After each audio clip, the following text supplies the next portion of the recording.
Okay, so I'm just going to make a really quickie log entry into the Democratic National Convention Day 1, Monday, July 25th, 2016. And I'm going to make this quick, and I'm going to upload it in relatively low quality just so everything goes faster. So basically, you've probably already heard the news.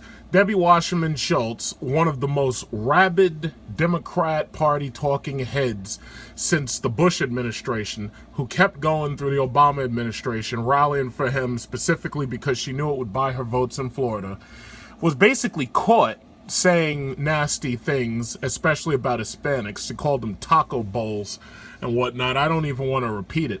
But dirty tricks against Bernie Sanders is the thing that motivated most Democrat voters against her.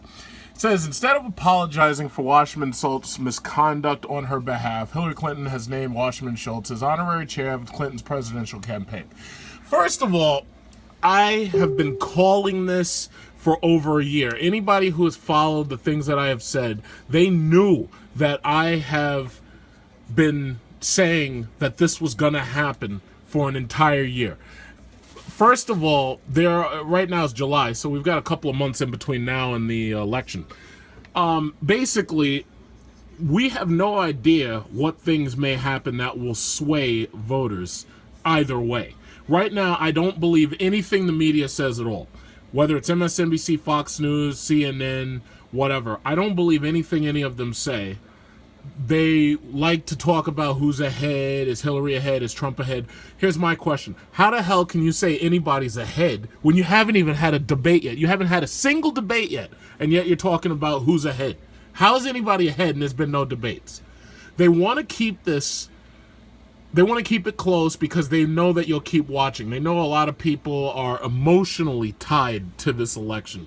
First of all, let's look at the facts. Number one, Obama is leaving because of the 22nd Amendment, never to return. He's never coming back. That's it. The 22nd Amendment made it so that 2 consecutive terms, that's it, you're gone. Poof. You're gone. So now, in order to, I guess, make sure that she doesn't get thrown under the bus again, they had to collaborate in order to make sure that Sanders got knocked out. Now, here's the problem, though. The vast majority of the Democrats who were supporting Sanders didn't want Hillary at all. And now that they see the dishonesty and they see the lies and they see the corruption, a lot of them thought that Hillary would have been taken out and Sanders would have been put in. They really thought that Hillary was going to face criminal charges. It wasn't going to happen. And I knew that it wasn't going to happen because the problem is when you get down to Donald Trump as the Republican nominee, you can't suddenly say, oh yeah, well, Hillary's a criminal, so we're just going to take her off the ticket. Can't do that because now you're going to have a major problem with all the Hillary supporters crying foul. In fact, a lot of them might have said that it was a Trump a conspiracy to make him president. And you got to understand, there's so much fear right now being pumped into the media, and it's being pumped into these communities. I remember when George W. Bush was up for re-election. In fact, I remember when George W. Bush was up for his first election in 2000. And everybody's running around afraid, oh, God, we can't let Bush get in, he's going to ruin everything. And I was like, well, ruin everything? What are you talking about?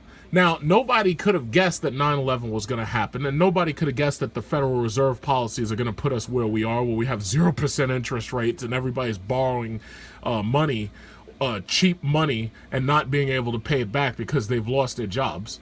But let's say, for sake of argument, that I ignore the Bush election. Let's say that I skip to the Obama election. Can anybody think back to what they were saying about Obama? They were saying Obama was a racist, his church was racist, and that he was going to put together an army and he was going to throw white people into FEMA camps, Federal Emergency Management, for those of you who don't know. They were saying the same things about Obama. They were calling Obama Hitler. Like, you could type Obama Hitler and it just comes up, Obama, pictures of him as Hitler. They were saying the same things. They call Obama Hitler. They call Hillary Hitler. They call Bill Clinton Hitler. So anybody that they don't like is automatically Hitler, blah, blah, blah. Then, after Obama, we're in that stage right now where we're going to face a post-Obama White House. There's an entire generation who's been born since the year 2008.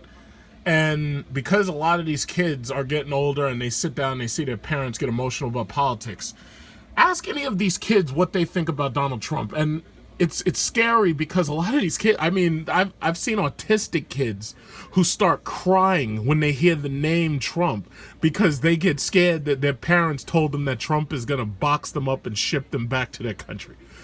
And what's scary to me is the fact that there's so much fear. Understand something, regardless how you feel about the police are your first line of defense against people robbing you and raping you and murdering you for the shit you got, okay? So regardless how you feel about the police, that's just the truth. They're your first line of defense unless you're well armed and you're in a state that allows concealed carry or allows you to have weapons to protect your house. The police are your first line of defense. Now, these people have spread so much fear about the police that the children, all of the children, are terrified of the cops. Now, I remember when I was a kid, somebody asked you, hey, what do you want to be when you grow up? Somebody would say, oh, you know, I want to be a cop. I want to be a firefighter. You wanted to be a civil servant. You actually wanted to do things to help people. Now, ask one of these kids what they want to be. They hate cops. They don't want to be firemen. What do they want to be? They want to be basketball players, rappers, CEOs, anything that they feel is going to make them rich enough to buy a Lamborghini or a Hellcat, which I can totally understand. But simple fact of the matter is, these kids are terrified because of what the media's been saying. There are people who really believe that Trump is going to put them on slave ships and send them back to Africa. There are people who really believe that Obama was going to ship them to FEMA camps. The level of stupidity that I see right now is astounding. It's absolutely astounding. In fact, I like watching the DNC just because I'm watching these people Occupy Wall Street veterans who have come out in support of Bernie Sanders. And I knew this was going to happen. When I saw what they were doing at these Trump rallies, how these people were going to the Trump rallies belligerently, trying to start fights and trouble, and notice that none of the Trump rally people, none of those people were going to Sanders rallies. None of those people were going to Hillary rallies. But notice that the Sanders and Occupy supporters, all of these people were emotionally engaged to the point where they felt that they had to come to the Trump rallies to start some shit. And these people came, some of them came with Ku Klux Klan uniforms claiming that Trump was going to bring back the KKK. Now, mind you, the KKK endorsed Obama, mind you, because their logic was that Obama, endorsing Obama, was going to, and getting him to be president, was going to make white people so angry that they joined the Klan again. Obviously, that didn't really work. And the KKK has also endorsed Hillary Clinton. Apparently, the KKK loves to endorse Democrat nominees. I don't know what it is, but the KKK is a terrorist organization. It's an illegal terrorist organization, so nobody really takes them seriously. And with the exception of what is it called? With the exception of Jerry Springer shows, most people didn't even know anything really about the KKK. Like, for most kids, it wasn't really relevant. But here's my problem. These people are being pumped so full of fear, they're scared to walk outside their houses. I know people who are living like freaking hermit crabs because they're scared to walk outside their house because they think the cops are going to kill them. To which point I say, excuse me, if you look... Even if you wanted to believe what the media said, that there's like a shooting gallery out there and the cops are killing everybody, that would totally ignore the fact that there are constant, non-stop gang shootings in certain areas of this country, specifically Chicago, Camden, etc., etc. You know where they are. But you're prioritizing fear of the police over fear of Islamic terrorism and over fear of the average crackhead who would like to take your Mercedes. So I just don't get that. But I do understand it. Here's the problem. The problem is if you watch MSNBC and you watch CNN and you watch Fox News all day, you'd really think that somebody's out to get you. Glenn Beck got thrown off of Fox News for that nonsense about FEMA camps.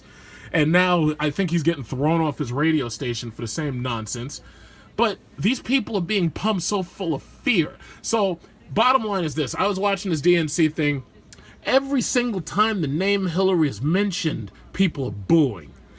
Now, granted, Trump has the same problem because he has a lot of people who are angry. Like, I've been saying it from, you know me. If you've watched my video, you know I've been saying it for the last year. You know I've been saying it from day one that Trump was going to be the nominee. I can't tell you how many people I argued with on Facebook.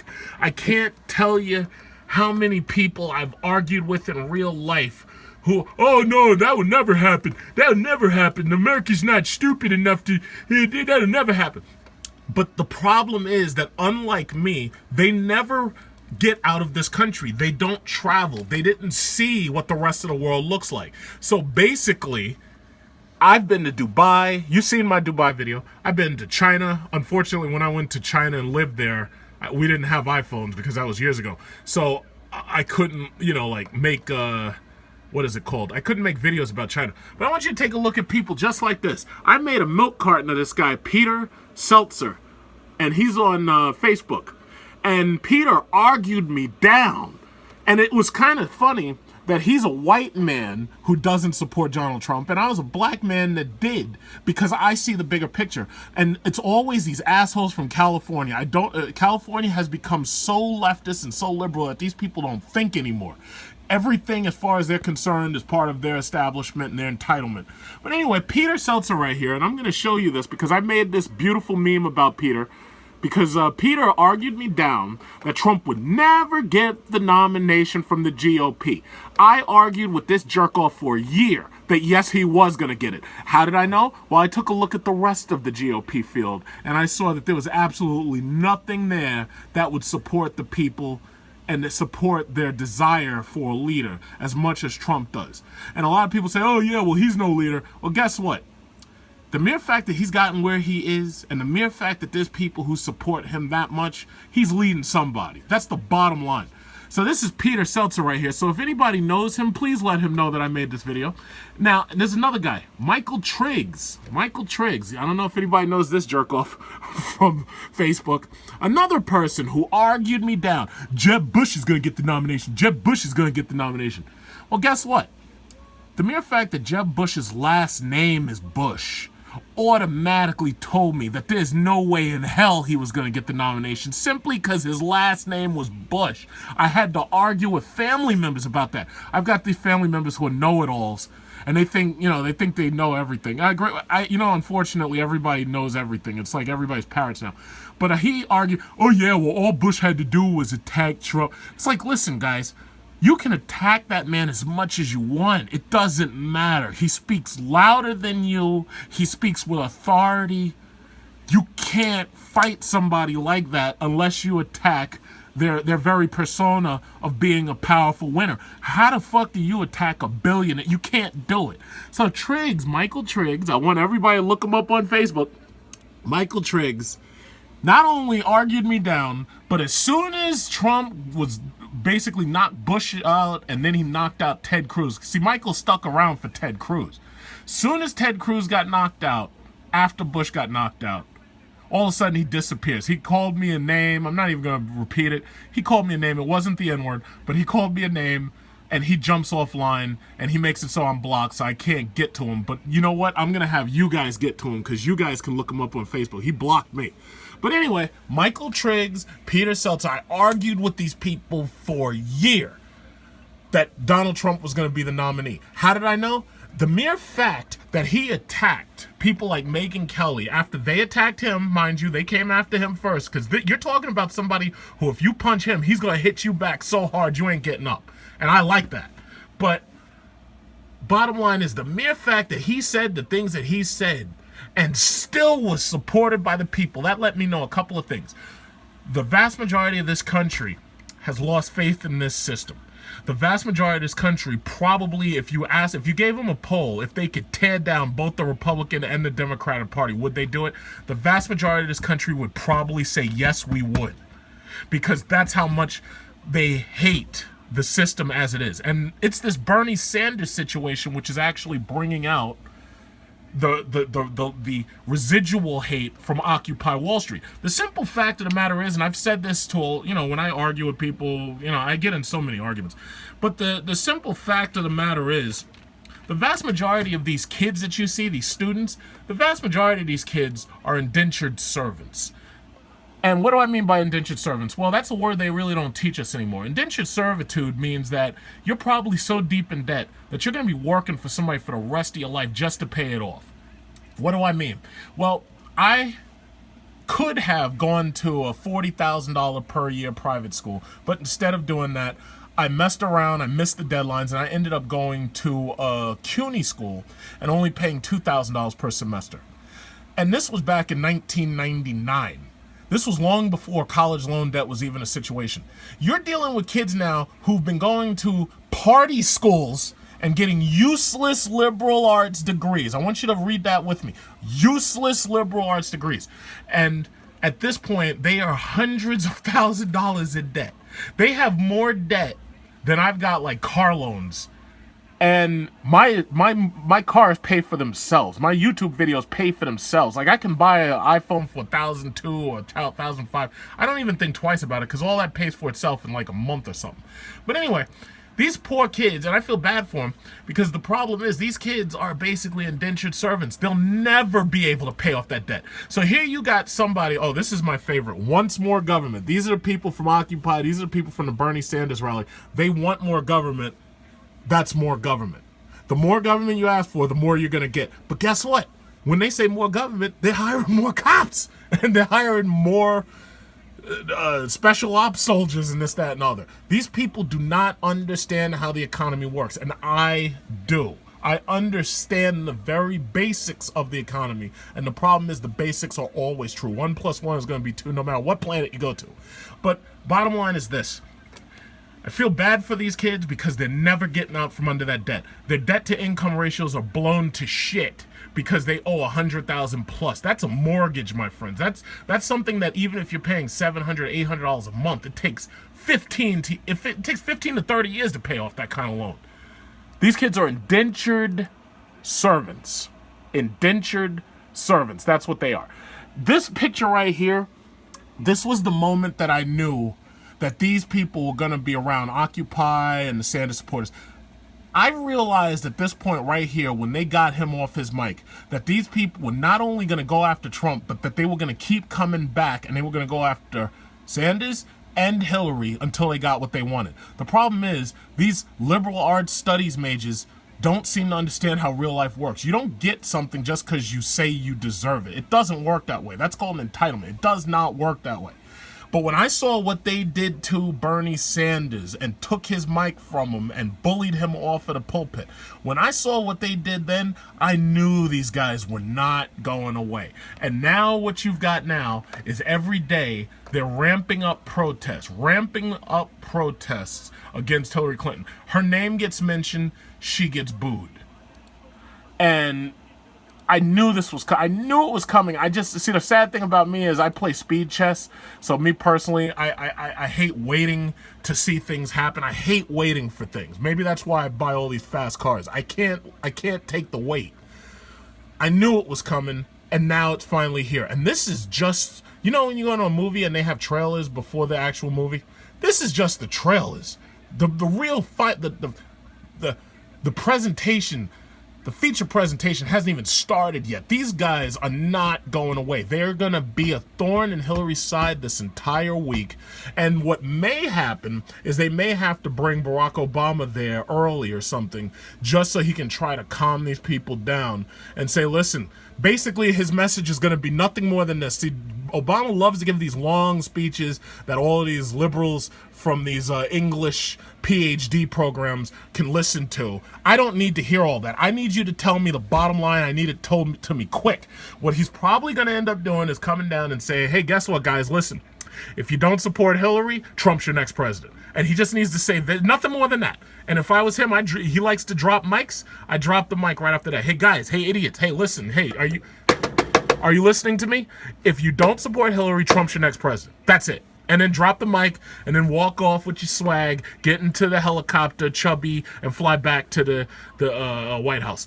If that was me, that's what I'd probably have to do just to get these people to shut up, because they are not going to shut up. Hillary Clinton is not a real liberal. Hillary Clinton is probably a moderate Republican. She tries to look and play the part of your typical left-wing liberal, but that's not what she is. She tries to blend in, but that's not what she is. Hillary Clinton is closer to being a Republican than she is to being a modern-day liberal. Modern-day liberals are deep in debt. They're angry. They have a sense of entitlement. There, a lot of them, and it's not necessarily their faults, they're out of work because of this globalization that's taken their jobs, sent them to China. I've lived in China, sent their jobs to India, sent their jobs all over the world. That's why when Donald Trump starts talking about how LaGuardia looks like crap and how our streets look like shit and this, that, and other, that's the reason why I understand what he's saying. It's because I travel a lot. And when I travel, I don't go to be pampered. I travel so that I can feel just like a regular person feels wherever I go. And when you see the rest of the world and you see the wealth transfer from America to the rest of these countries in the world, when you see that and you come back here and you look and see our bridges collapsing, why is it that they were so busy talking about 2 police shootings that a Texas bridge collapsed? In fact, maybe you don't even know about that, because the problem is the news is lying to you. Let's see, Texas bridge collapse. Let's see. Yeah. Why is it that they didn't spend any time talking about the fact that we got freaking bridges collapsing, deadly collapse on I-35? When's the last time you heard of a bridge collapsing in Dubai? Now, I'm not gonna say China, because the simple fact of the matter is China's trying to build bridges out of glass now, and I don't think that's gonna go over too well. But we've got bridges collapsing. I can't drive down certain streets without heavy traffic in places where traffic shouldn't be. I can't get across the Queensboro Bridge to Manhattan offices in anything less than an hour. And these people are busy railing against the cops when I've got bridges collapsing. These people on general, they can't even get jobs, so they've got all this time in the world to be occupying something because they're not at work. They're in the street marching. So you mean to tell me that as America, I got to deal with this nonsense, and I go to another country and these countries are building towers half a mile tall. The Twin Towers collapsed. What do I get? I shouldn't say collapsed. The Twin Towers was destroyed. What do I get? I get one tower. You know what I call that tower? I'm going to tell you a secret. You know what I call that Freedom Tower? You know what I call it? I call it the Freedom Dildo. That's what I call it. Because if they wanted to impress me, they should have built 2. They should have built 2 of them. What is it? Freedom Tower. I'm not impressed. You won't impress me until I see a second one of these things right here. You allowed people from another country to come here and destroy my cityscape. I used to be able to see the Twin Towers from 20 miles away, from all way out of there. I could see it from New Jersey. You allowed them to destroy my cityscape, and then, to add insult to injury, fought over how it was going to be built, and you only give me 1 tower back? I don't want 1 tower back. The Empire, you see that right there? You see that? That's the Empire State Building. I should have 2 of these. 2 of these. Not 1 of these. Not just 1. I need 2 of these. You see, and the very anger that I'm expressing right now is the very reason why Trump is where he is. No matter who wants to talk about his racism and all the anti-this that he said and that he said, the anger that I'm expressing right now is the reason why people support him. The anger that I'm expressing right now is the reason why people support Bernie Sanders over Hillary Clinton, because she hasn't expressed that level of anger. She hasn't expressed the level of anger of watching her country appear to be circling a drain. Everybody wants to talk about the top 10% and the bottom 1% and the top 1%. Everybody wants to talk about that. But what we're not talking about is our infrastructure crumbling because we don't have enough jobs to go around because our jobs are somewhere else. That's what they're not talking about. That's what Trump is talking about. And that's the reason why he resonates with the people. I don't care what you think about what I'm saying, but I'm telling you exactly the reason why I'm voting the way I'm voting. So if you don't like it, then you show up to the polls and you vote a different way.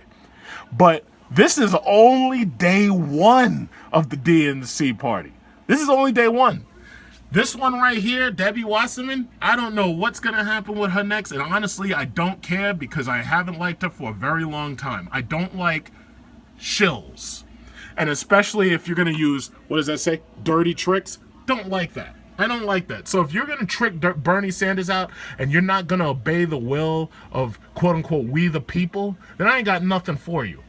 But until my country is fixed, maybe America needs to be the next example of Brexit. And before you talk about Brexit didn't work and blah, blah, blah. No, excuse me.